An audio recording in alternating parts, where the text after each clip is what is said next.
नमस्कार दोस्तों, मैं विनीत सिंह आप सभी का वर्तिका क्लासेस के ई लर्निंग प्लेटफॉर्म पर बहुत बहुत स्वागत करता हूं। दोस्तों, उम्मीद है आप लोग अच्छे होंगे, स्वस्थ होंगे। सर्दियां थोड़ी सी आ गई है तो बच के रहें, गर्म कपड़े निकाल लें और पढ़ाई करते रहें। मेन मोटिव क्या होना चाहिए? पढ़ाई करना।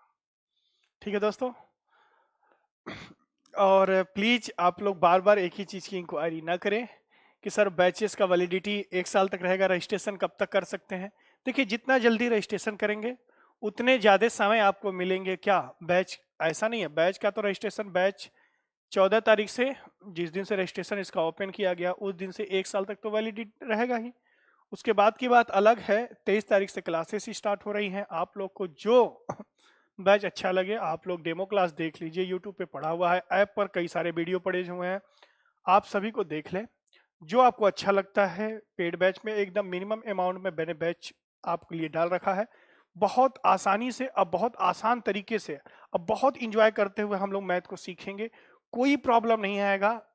इसकी मैं 100% गारंटी लेता हूं। आप लोग देख लीजिए, जो भी टॉपिक मैंने यूट्यूब के माध्यम से आप लोगों तक भेजा है या पढ़ाया है, आप लोग को लग रहा है कि ठीक है, सिस्टमेटिक ढंग से चल रहा है हर एक चीज, तो प्लीज आप लोग जल्द से जल्द रजिस्ट्रेशन कराएं। और रजिस्ट्रेशन अगर लेट से करेंगे तो आपको वैलिडिटी कम मिलेगी, यही सबसे बड़ी बात है। ऐसा कुछ नहीं है कि आप रजिस्ट्रेशन 1 साल तक कर सकते हैं। जितना जल्दी कराएंगे आप लोगों के लिए उतने ही फायदेमंद होगा। ठीक है दोस्तों, ये रही बैच से रिलेटेड जानकारी। हाँ, ऐप जरूर डाउनलोड कर लीजिएगा और सभी लोग से रिक्वेस्ट है कि ऐप की रेटिंग देते चलिएगा, ऐप की रेटिंग देते चलिएगा ताकि ऐप हमारा टॉप पर क्या करे टॉप पर बना रहे। ठीक है दोस्तों, चलिए स्टार्ट करें। तो हम लोग कोऑर्डिनेट ज्योमेट्री के लिए पढ़ रहे थे, जहां पर हम लोग कल देखे थे हम लोग एरिया निकालना, कैसे एरिया निकालेंगे और कैसे सेंट्रॉइड के कोऑर्डिनेट निकालेंगे, कैसे इन सेंटर के कोऑर्डिनेट निकालेंगे। आज हम लोग उसी के आगे बढ़ते हैं सरकम सेंटर के लिए। ठीक है, चलिए देखिए, सरकम सेंटर हेडिंग लगा लीजिए। आज हम लोग सरकम सेंटर के कोऑर्डिनेट देखेंगे, क्वाड्रेंट कि क्या क्या होंगे कोऑर्डिनेट। सरकम सेंटर के कोऑर्डिनेट क्या क्या होंगे, बिंदु क्या क्या होंगे, हेडिंग लगा लीजिए आप लोग। तीसरा सेंटर जो है सरकम सेंटर, परिकेंद्र, परिकेंद्र। ठीक है दोस्तों, पहले तो बात होगी कि परिकेंद्र होता क्या है। ठीक है, परिकेंद्र क्या होता है? देखिए, ये साइड परपेंडिकुलर बाइसेक्टर, जहां पर किसी भी ट्रायंगल के, ये ज्योमेट्री का पार्ट है। और हाँ, कई बच्चे एक चीज और कि सर किस टॉपिक से स्टार्ट करेंगे, तो बेटा ये 23 तारीख को बताऊंगा कि किस टॉपिक से हम लोग स्टार्ट लेंगे। ठीक है, कोशिश रहेगी बहुत मजेदार टॉपिक, आपको भी इंटरेस्ट बना रहे, पहले ही मतलब जबरदस्त टॉपिक के साथ हम लोग स्टार्ट लें। ठीक है, या तो परसेंटेज या तो ज्योमेट्री, या तो परसेंटेज या तो ज्योमेट्री। मैं आज बता भी दे रहा हूं, या तो परसेंटेज से स्टार्ट हम लोग करेंगे अपनी क्लास के, पेड बैच की क्लास को, या तो ज्योमेट्री से। ठीक है दोस्तों, हम लोग बात कर लेंगे आगे कि 3 दिन अर्थमेटिक चलेगा, ठीक है, या 2 दिन अर्थमेटिक, 2 दिन एडवांस, 3 दिन एडवांस, ऐसे कर लेंगे हम लोग। उसको दिक्कत मत, टेंशन मत लीजिए। कितने घंटे क्लास होगी ये भी हम लोग बात कर लेंगे। ठीक, तो परिकेंद्र क्या होता है? जो परिकेंद्र होता है ये तीनों वर्टेक्स से इक्वल डिस्टेंस पर होता है। ये सरकम सेंटर है, किसी भी ट्रायंगल का सरकम सेंटर है, जो क्या होगा, तीनों वर्टेक्स से इक्वल डिस्टेंस पर होता है। सरकम सेंटर को सेंटर मान के एक ऐसा सर्कल खींचा जा सकता है जो ट्रायंगल के तीनों वर्टेक्स को टच करे। ठीक, अगर ए का क्वाड्रेंट, ए के कोऑर्डिनेट x1 y1 है, बी के कोऑर्डिनेट x2 y2 है और सी के कोऑर्डिनेट x3 y3 है। देखिए, सरकम सेंटर पे ज्यादा क्वेश्चन नहीं आता। अगर सरकम सेंटर पे जो क्वेश्चन आते हैं वो राइट एंगल ट्रायंगल से रिलेटेड होते हैं, याद रखिएगा। इस पर ज्यादा बेहतरीन क्वेश्चन नहीं आ सकते। हाँ, बस इतना याद रखिएगा कि सरकम सेंटर से, बस इतना आपके लिए याद रखना, ज्योमेट्री में एकदम क्लियर हो जाएगा कि तीनों वर्टेक्स से इक्वल डिस्टेंस पर क्यों होता है, कारण क्या है। ज्योमेट्री में एकदम मजेदार से पढ़ेंगे, एकदम अच्छे से। सरकम सेंटर तीनों वर्टेक्स से इक्वल डिस्टेंस पर होता है, ये भी आर, ये भी आर, ये भी आर, इसको बोलते हैं सरकम रेडियस, सरकम रेडियस। अगर एस के क्वाड्रेंट, सरकम सेंटर के कोऑर्डिनेट एक्स और वाई हैं, एक्स और वाई है। तो मुझे बताइए केवल डिस्टेंस निकाल लीजिए, मुझे बताइए ये सब न्यूमेरिक वैल्यू दिए रहेंगे, यहाँ पर लग रहा है आपको x1 y1 x2 y2 सब न्यूमेरिक, इसमें से कोई भी 3 देके चौथा पूछा जा सकता है, कोई भी 3 देके चौथा पूछा जा सकता है और न्यूमेरिक वैल्यू में दिया रहेगा, ठीक है। अब देखिए ध्यान से, इसका कोई डायरेक्ट फार्मूला नहीं होता, इसका कोई, हम लोग थोड़ा सा ऊपर लेवल लेके चल रहे हैं। आई होप कि आपको समझ में आएगा बहुत अच्छे से, थोड़ा सा धीरे धीरे समझ में आएगा लेकिन आएगा बहुत अच्छे से, एक बार दो बार देखेंगे तो एकदम क्लियर हो जाएगा, ठीक। इसका कोई डायरेक्ट फार्मूला नहीं होता है। मुझे बताइए क्या ए एस बी एस और एस सी आपस में इक्वल होंगे, ए सर्कम रेडियस के बराबर होगा? बोलो यार, ए एस बराबर बी एस बराबर सी एस, यही बराबर क्या सर्कम रेडियस होगा, सर्कम रेडियस के बराबर होगा। मुझे बताइए ए एस हम लोग निकाल सकते हैं डिस्टेंस फार्मूला से, ए एस निकाल सकते हैं डिस्टेंस फार्मूला से, सभी रूट में आएगा तो हम रूट के बाहर ही लिखते हैं, रूट का सब हट जाएगा, रूट कट जाएगा, मैं डायरेक्ट लिखने जा रहा हूं, ध्यान से समझिएगा। देखिए बराबर कर दीजिए, ए एस बराबर बी एस बराबर सी एस, सब न्यूमेरिक वैल्यू रहेगी, एस की वैल्यू पूछेगी, न्यूमेरिक वैल्यू निकाल के आप लोग क्या एक्स और वाई की वैल्यू निकाल सकते हैं। देखिए कैसे, अगर मैं आपसे कहूं A S x minus x one का होल स्क्वायर, डिस्टेंस फार्मूला लगा रहा हूं, plus y minus y one का होल स्क्वायर, यही बराबर होगा एक्स माइनस एक्स टू का whole square plus y minus y two का होल स्क्वायर, यही बराबर sorry x minus x three का whole square plus y minus y three का होल स्क्वायर। इनमें से कोई भी दो इक्वेशन आप ले लीजिए, इनमें से कोई भी दो वैल्यू को इक्वल कर दीजिए, कोई भी दो वैल्यू को इक्वल कर दीजिए, इसको लेंगे। आप ध्यान समझिएगा, इस पर क्वेश्चन भी मैं कराऊंगा बहुत डिटेल में, बहुत मजा आने वाला है। इन दोनों को लेकर एक बार एक्स वाई में एक इक्वेशन आ जाएगा, फिर दूसरे और तीसरे को लेकर एक्स वाई में एक इक्वेशन आ जाएगा, एक इक्वेशन आ जाएगा, दोनों को हम सॉल्व करेंगे तो उनका इंटरसेक्टिंग पॉइंट आ जाएगा, उनका कटान बिंदु आ जाएगा, कहाँ वो दोनों एक दूसरे को मिलेंगे। अब मिलेंगे कहाँ, एस पर। इसका कोई डायरेक्ट फार्मूला नहीं होता है, बस यही इक्वेशन है, इसी इक्वेशन में हम लोग x1 y1 x2 y2 x3 y3 put करेंगे और दो दो को लेके सॉल्व कर लेंगे, तो यहाँ पर हमें x और y के क्वाड्रेंट मिल जाएंगे, कोऑर्डिनेट मिल जाएंगे, ठीक। चलिए लिखिए अगला अगला point, circum centre in right angle triangle. हाँ क्वेश्चन यहां से आता है, circum centre in right angle triangle.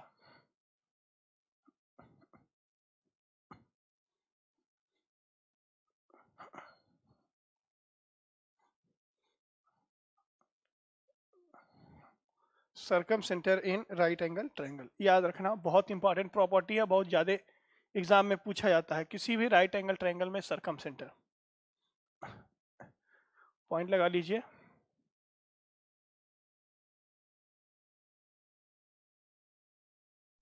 Circum centre in right angle triangle, समकोण त्रिभुज में परिकेंद्र ए बी, ये 90 डिग्री, ये सी। याद रखना किसी भी राइट एंगल ट्रायंगल में सर्कम सेंटर हाइपोटेनस का मिड पॉइंट होता है, किसी भी राइट एंगल ट्रायंगल में सर्कम सेंटर हाइपोटेनस का क्या होता है, मिड पॉइंट होता है, जिसके क्वाड्रेंट मान लीजिए कोऑर्डिनेट एक्स और वाई है, ठीक है। ए के कोऑर्डिनेट x1 y1, ये बहुत आसान होता है, x2 y2 और सी है x3 y3। याद रखना किसी भी राइट एंगल ट्रायंगल में लिख लेना, क्यों मिड पॉइंट होता है एकदम प्रूव कर लेंगे हम लोग। किसी भी राइट एंगल ट्रायंगल में सर्कम सेंटर हाइपोटेनस का मिड पॉइंट होता है, हाइपोटेनस का मिड पॉइंट होता है। क्यों होता है, ज्योमेट्री में बहुत अच्छे से सीखेंगे।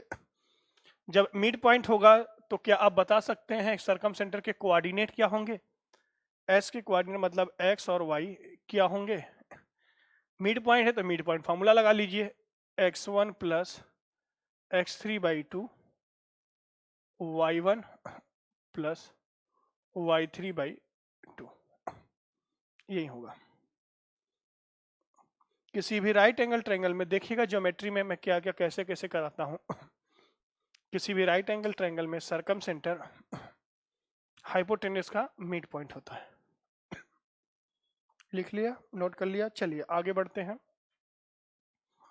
अगला सेंटर आता है, एक क्वेश्चन, एक दो क्वेश्चन बड़े वाले मैं कराऊंगा, एग्जाम में तो नहीं पूछता लेकिन सीखने के लिए बहुत अच्छा क्वेश्चन है। अगला सेंटर लगाइए ऑर्थो सेंटर।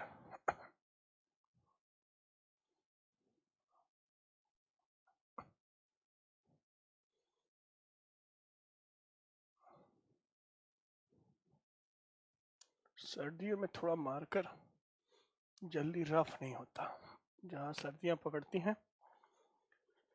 चलिए लिखिए ऑर्थो सेंटर।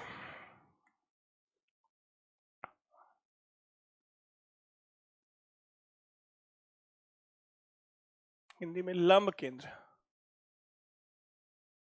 सब ज्योमेट्री का पार्ट है।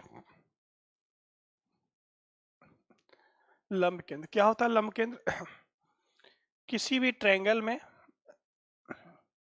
किसी भी ट्रायंगल में पहले तो लंब की बात हो जाए, ए है, ये बी है, ओसी है, वर्टेक्स से अपोजिट साइड पर 90 डिग्री का एंगल बनाने वाली लाइन क्या कहलाती है? लंब कहलाती है। किसी भी ट्रायंगल में वर्टेक्स से अपोजिट साइड पर 90 डिग्री का एंगल बनाने वाली लाइन क्या कहलाती है? लंब कहलाती है। जहां पर दो या दो से अधिक लंब जहां एक दूसरे को इंटरसेक्ट करते हैं उसी को बोलते हैं ऑर्थो सेंटर। उसी को क्या बोलते हैं? Ortho centre. ठीक है। नॉर्मली एग्जाम में राइट एंगल ट्रायंगल में ऑर्थो सेंटर के बारे में पूछता है नॉर्मली एग्जाम में, बाकी बहुत मुश्किल हो जाता है फिर। ठीक है, निकलने को निकल जाएगा। मैं एक दो क्वेश्चन में कराऊंगा कैसे निकालते हैं। कुछ नहीं करना है, ये लाइन का इक्वेशन दिया रहेगा, इस पे परपेंडिकुलर लाइन का इक्वेशन निकाल के दोनों का इंटरसेक्टिंग पॉइंट, ये लाइन निकाल के परपेंडिकुलर लाइन का इक्वेशन निकाल के इंटरसेक्टिंग पॉइंट, दोनों जहां एक दूसरे को काटेंगे। एक क्वेश्चन मैं कराऊंगा ऑर्थो सेंटर से रिलेटेड भी, एक क्वेश्चन मैं कराऊंगा, उससे क्लियर हो जाएगा। लेकिन नॉर्मली एग्जाम में आपसे पूछता है कि किसी राइट एंगल ट्रायंगल में ऑर्थो सेंटर, इसको भी लिख सकते हैं ऑर्थो सेंटर इन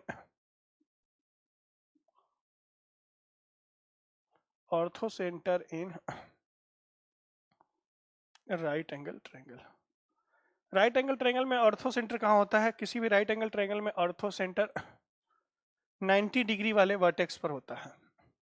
किसी भी राइट एंगल ट्रायंगल में ऑर्थो सेंटर 90 डिग्री वाले वर्टेक्स पर होता है। ठीक है दोस्तों, तो ये तो आसान हो जाता है फिर तो निकालना।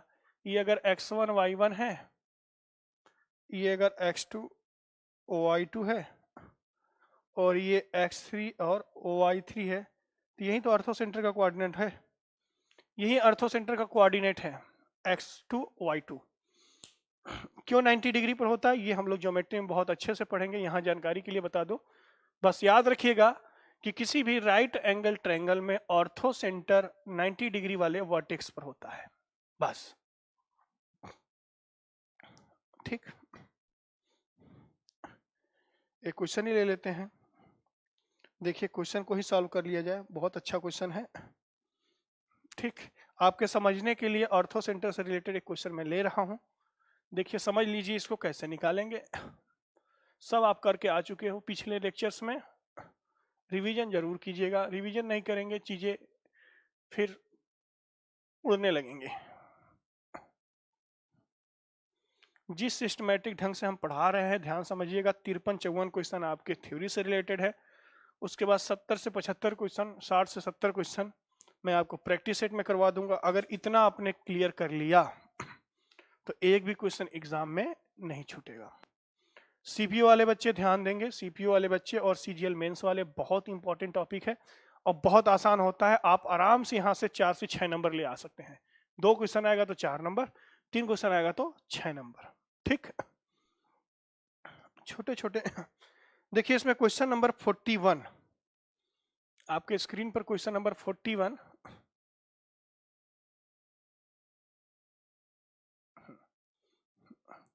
किसी वृत्त के लंब केंद्र के ज्ञात करो जब शीर्ष कितना हो, 1 और 2, 2 और 6, 3 और -6, 3 और -6 नहीं होगा, -4 होगा।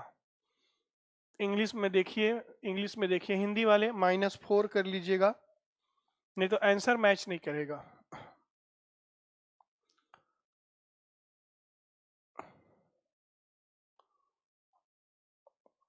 ठीक है, 3 और -4 है हिंदी में। हिंदी में 3 -6 दिया है, उसको 3 और -4 कर लीजिए सभी लोग। इंग्लिश वाला सही है, इंग्लिश सही है। ठीक, चलिए क्वेश्चन आपने पढ़ लिया, क्वेश्चन नोट कर लिया, थोड़ा सा चेंज था। अब देखिए हम लोग इसको करने चल रहे हैं,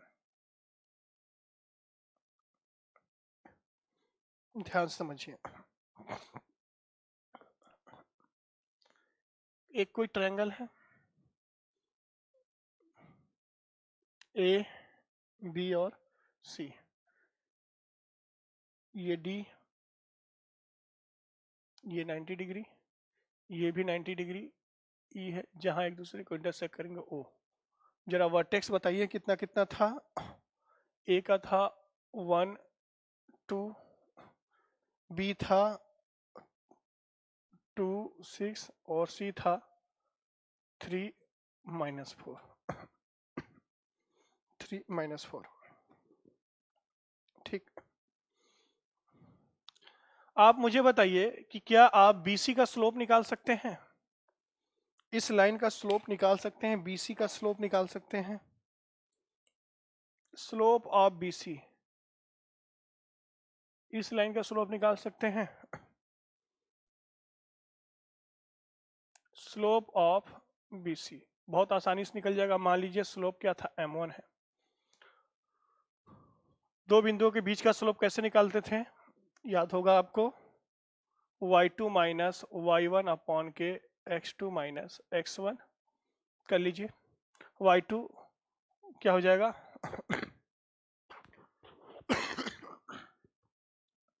y2 माइनस y1 कितना हो जाएगा, -4 -6 अपॉन के y2 -4 y1 6 है तो -6, फिर x2 कितना हो जाएगा 3 -2, ये हो जाएगा -10/1 या -10। ठीक, अब मुझे बताइए अगर इस लाइन का स्लोप आपने निकाल लिया तो क्या इसके परपेंडिकुलर, जब दो लाइन एक दूसरे को परपेंडिकुलर, जब दो लाइन एक दूसरे पे परपेंडिकुलर हैं तो क्या इस लाइन का भी स्लोप आप निकाल सकते हैं? परपेंडिकुलर लाइन का स्लोप का मल्टीप्लीकेशन क्या होता है, -1 होता है। अगर ये m1 है, इस लाइन का स्लोप अगर m1 है और इस लाइन का स्लोप अगर m2 है, तो मुझे बताइए क्या मैं लिख सकता हूं दो लाइन एक दूसरे पे परपेंडिकुलर हैं, लंबवत हैं, m1 into m2 equal to -1। m1 हमने निकाल रखा है कितना है, -10 है, तो क्या m2 आ जाएगा 1/10 आ जाएगा? बोलो हाँ या ना, बोलो यार। ये बात समझ में आई कि नहीं? अब देखो ध्यान से, इस लाइन का भी स्लोप आ गया, m2 आ गया, m2 को इस पॉइंट से पास करा के इक्वेशन एक निकाल सकते हैं भाई। m2 को 1 और 2 से पास करके इस लाइन का इक्वेशन निकाल सकते हैं। स्लोप भी पता है, एडी का इक्वेशन निकल सकता है। Equation of line AD, equation of line AD, भाई इस लाइन का स्लोप पता है, ढाल पता है, और इस किस पॉइंट से होके पास हो रहा है, 1 और 2 से पास हो रहा है, तो क्या आप डायरेक्ट लगा सकते हैं, इक्वेशन ऑफ एडी निकाल सकते हैं? कैसे निकलेगा, y minus y1 equal to m2 लेंगे, इस लाइन का स्लोप m2 है, x माइनस x1, बोलो हाँ या ना। तो y माइनस y1 कितना हो जाएगा, 2 हो जाएगा, इक्वल टू m2 हमने कितना निकल रखा है 1/10, x माइनस 1 हो जाएगा, बोलो हाँ या ना। ये बात समझ में आ गई? अगर ये बात समझ में आ गई तो मैं डायरेक्ट इसको सॉल्व करके इसका डायरेक्ट इक्वेशन में लिख सकता हूं, x minus 10y equal to 19 -19, आप सॉल्व कर लेना, ये यही इक्वेशन आएगा इस लाइन का एडी का। ये तो बात आ गई एक लाइन की। उसी तरीके से हम लोग बीई का इक्वेशन निकाल लें। बीई का इक्वेशन कैसे निकलेगा भाई, मुझे एसी का स्लोप चाहिए, अब एसी के परपेंडिकुलर किसका, बीई का स्लोप चाहिए। उस सेम तरीके से अगर मैं आपसे पूछूं स्लोप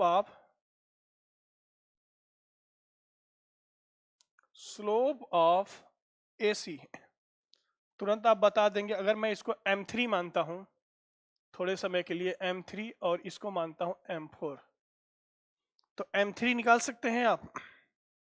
वैसे ही 2 पॉइंट से होके 2 पॉइंट के बीच का स्लोप कैसे निकलेगा, निकाल दीजिए आप लोग। कितना हो जाएगा, y2 कितना हो जाएगा, -4 -2 अपॉन के 3 -1, तो कितना हो जाएगा, -6 अपॉन के 2 या -3। -3। अब इसके परपेंडिकुलर लाइन का स्लोप, इसकी स्लोप निकाल लीजिए आप। जब दो लाइन परपेंडिकुलर हो तो slope M3 into M4 equal to कितना हो जाएगा, M4 इक्वल टू -1, तो M4 आ जाएगा 1/3। ये बात समझ में आ गई कैसे हमने निकाला। M4 परपेंडिकुलर लाइन का स्लोप, ये लाइन का स्लोप आ गया कितना, M3 आ गया। इसके परपेंडिकुलर लाइन का स्लोप, जब दो लाइन परपेंडिकुलर हो तो स्लोप का प्रोडक्ट हमेशा -1 होता है। M3 आ गई, देखिए ध्यान से। अब इस M3 को किससे पास कर दें, 2 और 4। एक ऐसे लाइन की इक्वेशन निकालनी है जिसका स्लोप दिया है और पॉइंट दिया है। तो क्या हम line equation of line BE निकाल लीजिए, y -6 equal to 1/3, direct y - y1 is equal to M4 x -2। जब इसको सॉल्व करेंगे तो आएगा x - 3y is equal to -16। लो भाई, दो लाइन का इक्वेशन। अब दोनों लाइन कहाँ एक दूसरे को इंटरसेक्ट कर रही हैं, ओ पर। एक तो लाइन आ गई हमारी x - 10y इक्वल टू -19, और दूसरी लाइन आ गई x - 3y इक्वल टू -16। इस दोनों लाइन को सॉल्व कर लीजिए। जब इस दोनों लाइन को मैं डायरेक्ट सॉल्व कर रहा हूं, आप घर पे आराम से सॉल्व कर लेना, मैं डायरेक्ट आंसर लिख दे रहा हूं। इन दोनों लाइन को सॉल्व करेंगे तो आंसर आ जाएगा, y की वैल्यू आ जाएगी 0.428, और x की वैल्यू आ जाएगी -14.71। और लाइन तो आप सॉल्व कर लोगे ना दो लीनियर इक्वेशन को,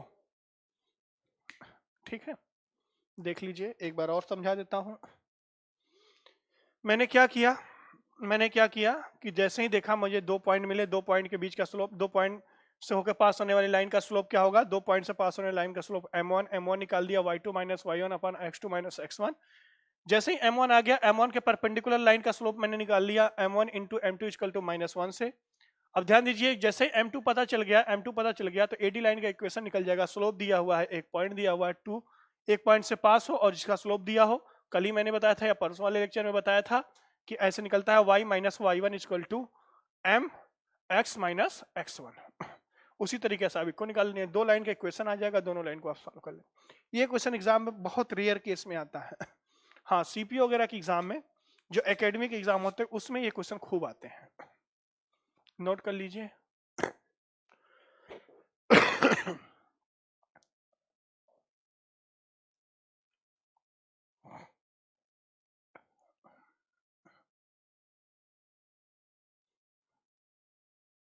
ठीक है, अब बहुत इंपॉर्टेंट सेशन है ये आज का।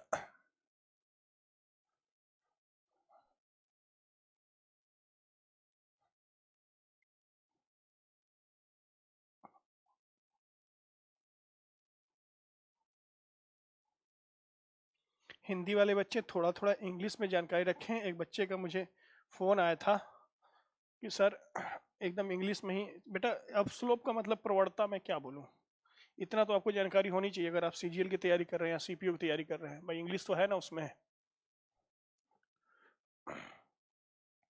अब सीईटी हो जाएगा तो सब बराबर हो जाएगा भाई, क्या रेलवे क्या बैंक पीओ सब लगभग लगभग सबके जो कॉमन एंट्रेंस टेस्ट हैं वो तो सब एक ही तरह होगा।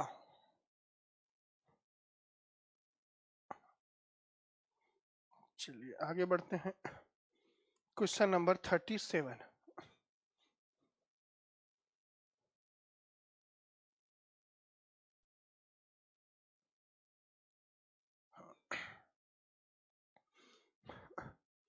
In a triangle ABC, vertex A 5, 4, B 3, 2, C -4, -1, then find coordinate of centroid। भाई आसान है ये, अब इसमें ज्यादा दिमाग लगाने की जरूरत नहीं है, इंग्लिश के जो वैल्यूज हैं वही सही रहेंगे, ध्यान समझिए।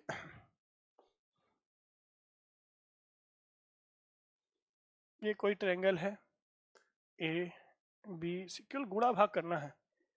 ए सेंट्रॉइड है एक्स और वाई, ठीक, या ग्रेविटी सेंटर है एक्स और वाई। मैं हटा दे रहा हूं क्वेश्चन को, एक्स और वाई। ए के कोऑर्डिनेट दिए हुए हैं 5 और 4, ए के कोऑर्डिनेट है 5 और 4। बी के कोऑर्डिनेट क्या है, बी के कोऑर्डिनेट क्या है 3 और 2, और सी के कोऑर्डिनेट क्या है -4, -1, -4, -1। मैंने कल ही बताया था कि ग्रेविटी सेंटर कैसे निकालते हैं। जी का क्वाड्रेंट, ग्रेविटी सेंटर जी एक्स वाई, इसके coordinate x1 plus x2 plus x3 upon 3, और y के लिए y1 plus y2 plus y3 upon के 3। बस वैल्यू रख दीजिए। 5 3 8 -4, 5 3 8 -4 तो 4 हो जाएगा, पूरा लिख ही दे क्या। 5 + 3 -4/3, y क्या हो जाएगा 4 + 2 -1/3। सॉल्व कर लीजिए, ये कितना हो जाएगा 4/3, और ये कितना हो जाएगा 5/3। यही पूछा था, यही पूछा था। Which option is correct? I think option C is correct.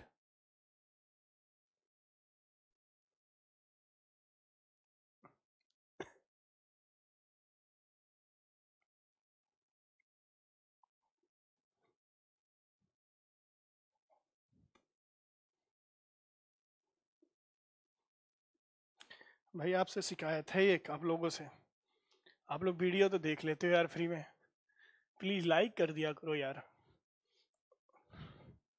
Video तो फ्री में देख लेते हो, लाइक कर दिया करो यार। जो लोग भी वीडियो देखते हैं प्लीज लाइक जरूर किया करो। ठीक, चलिए क्वेश्चन नंबर 38 की तरफ चलते हैं। देखिए 38 क्या कह रहा है। त्रिभुज ए बी से के शीर्ष 5 4 5 4 3 2 3 2 -4 -1, then find the length of median, median की लंबाई। अब तो बताइए लेंथ ऑफ मीडियन। देखिए ध्यान से, इससे आसान क्या हो सकता है, ऐसे ही क्वेश्चन एग्जाम में आएंगे सीजीएल में। ये ट्रायंगल है ए बी सी, कितना कितना है क्वाड्रेंट, वही क्वाड्रेंट था शायद पुराना, 5 4 5 4, और क्या था 3 2, और -4 -1। ठीक है, मीडियन पूछा था। मीडियन बताइए वर्टेक्स से अपोजिट साइड के मिड पॉइंट को मिलाने वाली लाइन क्या कहलाती है, मीडियन। डी मिड पॉइंट होगा तो मिड पॉइंट का क्वाड्रेंट निकाल लीजिए, कितना हो जाएगा -1/2, ये हो जाएगा 1/2, यही होगा। ठीक, अब मुझे मीडियन की लंबाई चाहिए। मीडियन की लंबाई आप निकाल सकते हैं डिस्टेंस फार्मूला से, AD = हो जाएगा रूट ऑफ भाई x2 - x1, चाहे ऐसे कर लीजिए, 5 + 1/2 का होल स्क्वायर, x2 - x1 का होल स्क्वायर, प्लस y2 - 4 - 1/2 का होल स्क्वायर। अब इसको सॉल्व कर लीजिए आप, ये कितना हो जाएगा 11/2 का होल स्क्वायर और प्लस ये हो जाएगा कितना 4 दूना 8, एक जाएगा 7/2 का होल स्क्वायर।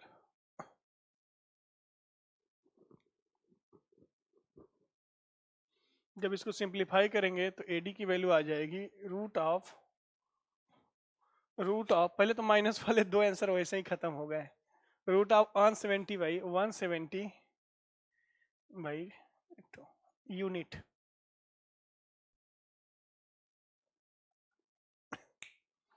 देखिए डिस्टेंस जब भी पूछे, मैंने कल भी बताया था कि नेगेटिव वैल्यू नहीं लेना। इसमें सबसे बड़ी बात थी, इस क्वेश्चन में सबसे बड़ी बात थी कि दो नेगेटिव वैल्यू तो ऐसे ही खत्म हो जाएंगे क्योंकि डिस्टेंस निकालना है। चलिए डिस्टेंस हो लेंथ हो,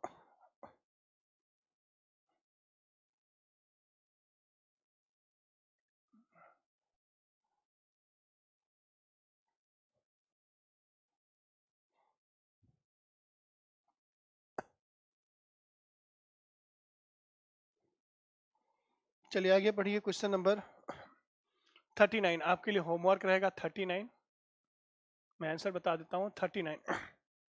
अच्छा दिए गए चित्र में, अब चित्र है ही नहीं, डायग्राम बनाना भूल गए थे तो डायग्राम आप बना लीजिए, ये गिवन है मैं बना दे रहा हूँ। ए बी और सी, ए बी और सी। जी क्या है gravity centre, G by default क्या है ग्रेविटी सेंटर जिसके क्वाड्रेंट है 5 -6 3 2, बी है 4 6 और आपको सी निकालना है XY, सी निकालना है। ये डायग्राम है, ये डायग्राम दिया हुआ है।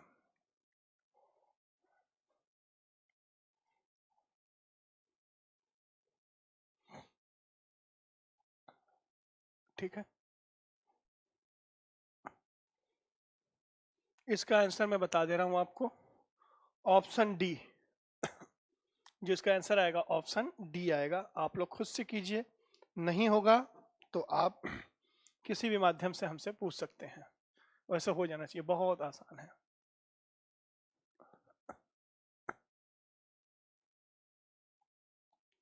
आइए क्वेश्चन नंबर 40, बहुत इंपॉर्टेंट क्वेश्चन है क्वेश्चन नंबर 40।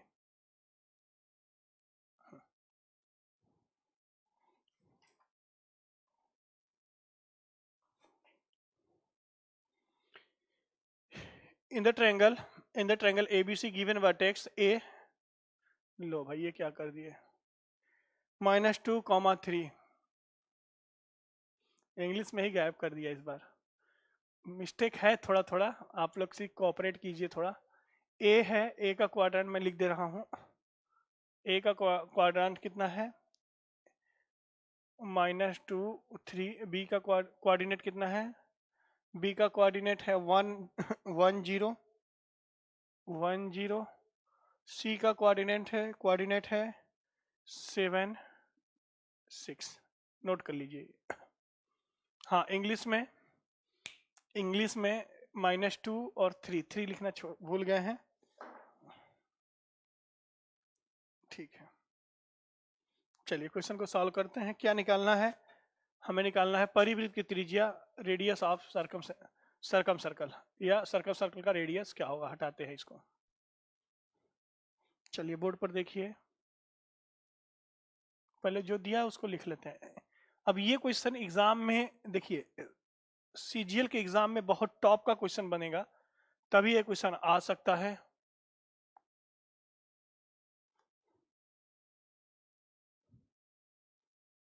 सेवन सिक्स, ये मान लीजिए सरकम सेंटर है भाई, सरकम सेंटर है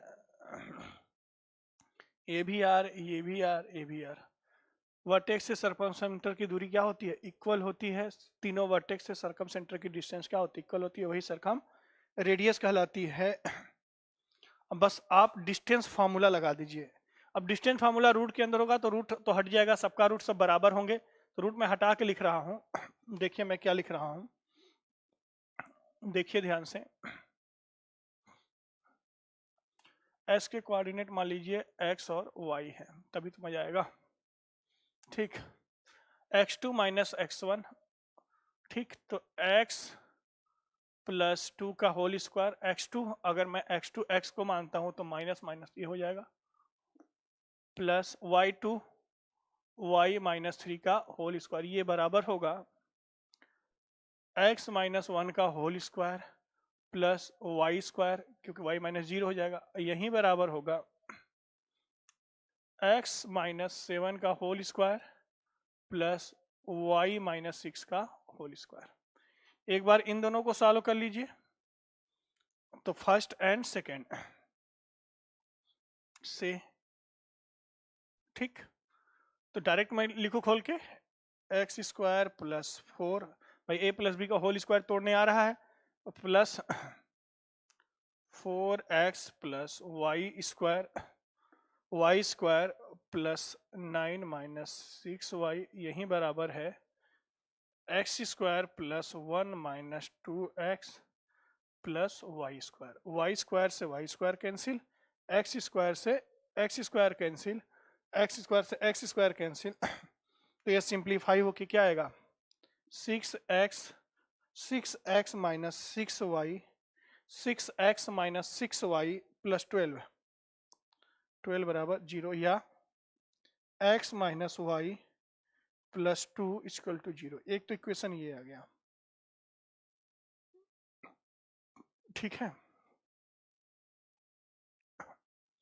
अब किससे चले, फ्रॉम सेकेंड एंड थर्ड से।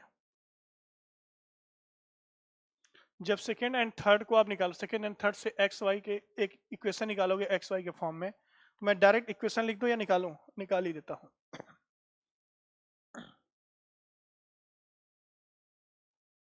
देखिए, एक्स माइनस 1 का whole square plus y square equal to x minus 7 का स्क्वायर प्लस वाई माइनस 6 का स्क्वायर।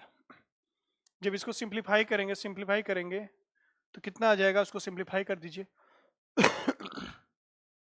जब इसको सिंप्लीफाई करेंगे स्क्वायर तोड़ के, तो आंसर इसका इक्वेशन आएगा x प्लस वाई और माइनस 7 इक्वल टू 0। दो इक्वेशन आ गया, इन दोनों इक्वेशन को सॉल्व कर लेंगे। इन दोनों इक्वेशन को जब सॉल्व करेंगे तो यहां से आ जाएगा आपका, ये तो हो गया। देखिए ध्यान से, तो x की वैल्यू कितनी आ जाएगी, x की वैल्यू जब दोनों को सॉल्व करेंगे, दो इक्वेशन को मैं लिख देता हूं पहले, इन दोनों इक्वेशन को, x माइनस वाई और plus 2 equal to 0, x plus y minus 7 equal to 0।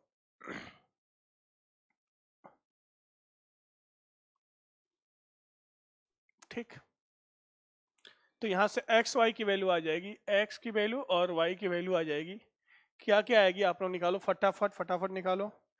X की वैल्यू आ जाएगी 5/2 और वाई की वैल्यू आ जाएगी 9/2, 9/2। ठीक, एक्स वाई की वैल्यू आ जाएगी, एक्स वाई की वैल्यू को भाई रेडियस के बराबर ये भी है ना, आर बराबर, ये भी इक्वेशन आर के बराबर ही है। देखिए ध्यान से, ये वाला इक्वेशन भी सबसे आसान इसी में रखना होगा, क्योंकि इसमें डायरेक्ट ज्यादा कैलकुलेशन नहीं है। आर की वैल्यू क्या है, एक्स माइनस 1 का होल स्क्वायर और प्लस वाई स्क्वायर। अब ये सबसे आसान है, एक्स की वैल्यू 5/2 माइनस 1 का होल स्क्वायर प्लस वाई की वैल्यू 9/2 का होल स्क्वायर। सिंप्लीफाई कर लीजिए इसको सिंप्लीफाई करेंगे तो डायरेक्ट इसका आंसर मैं लिख देता हूं, r इज इक्वल टू, मैं डायरेक्ट लिख देता हूं r is equal to root of 22.5। ये आ गया सरकम रेडियस यूनिट।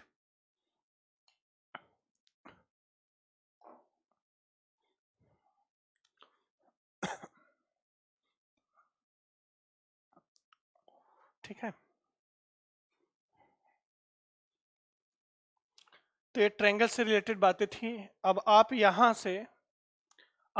से क्या करेंगे, जो सीट आपको दिया जाएगा, जो सीट आपको मिलेगा पीडीएफ, पहली सीट जो लोग 53 या 55 क्वेश्चन की है, यहां से आप बहुत आसानी से 42 टू 48, यहां से आप 42 से 48 नंबर क्वेश्चन कर लेंगे। मैं उसको नहीं करा रहा हूं, 48 क्वेश्चन आप कर लेंगे। नहीं होगा आप रिप्लाई कीजिएगा, मैं वो क्वेश्चन जरूर करा दूंगा। ठीक, ये ट्रायंगल से रिलेटेड बातें थी, ट्रायंगल से रिलेटेड। अब रह गया 2 पॉइंट और रह गए आपके, एक सर्कल, तो एक लेक्चर में पूरा सर्कल हो जाएगा, और F mirror, reflection of line, reflection of point. 2 बातें रह गई, 2 बातें 2 लेक्चर में कंप्लीट कर लेंगे। ठीक है दोस्तों, यहां तक कोई भी डाउट, कोई भी समस्या हो, आप जरूर हमें कमेंट करें, नोट कर लीजिए।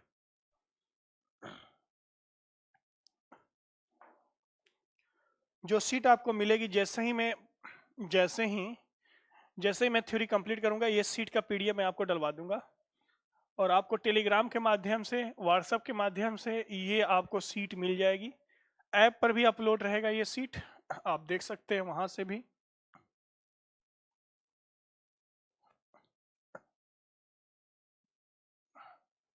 इसलिए मैं 40-40 मिनट, 45-45 मिनट, ताकि आपको ज्यादा आपका समय ना लूं।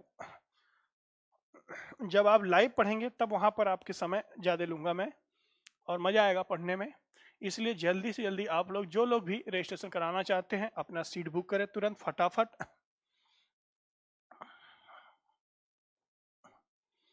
और एक बेहतरीन मैथ कॉन्सेप्ट के साथ हम लोग मिलेंगे। जीवन में कभी भी मैथ आप भूलेंगे नहीं। तो प्लीज जो लोग भी रजिस्ट्रेशन करना चाहते हैं वो ऐप पर जाएं।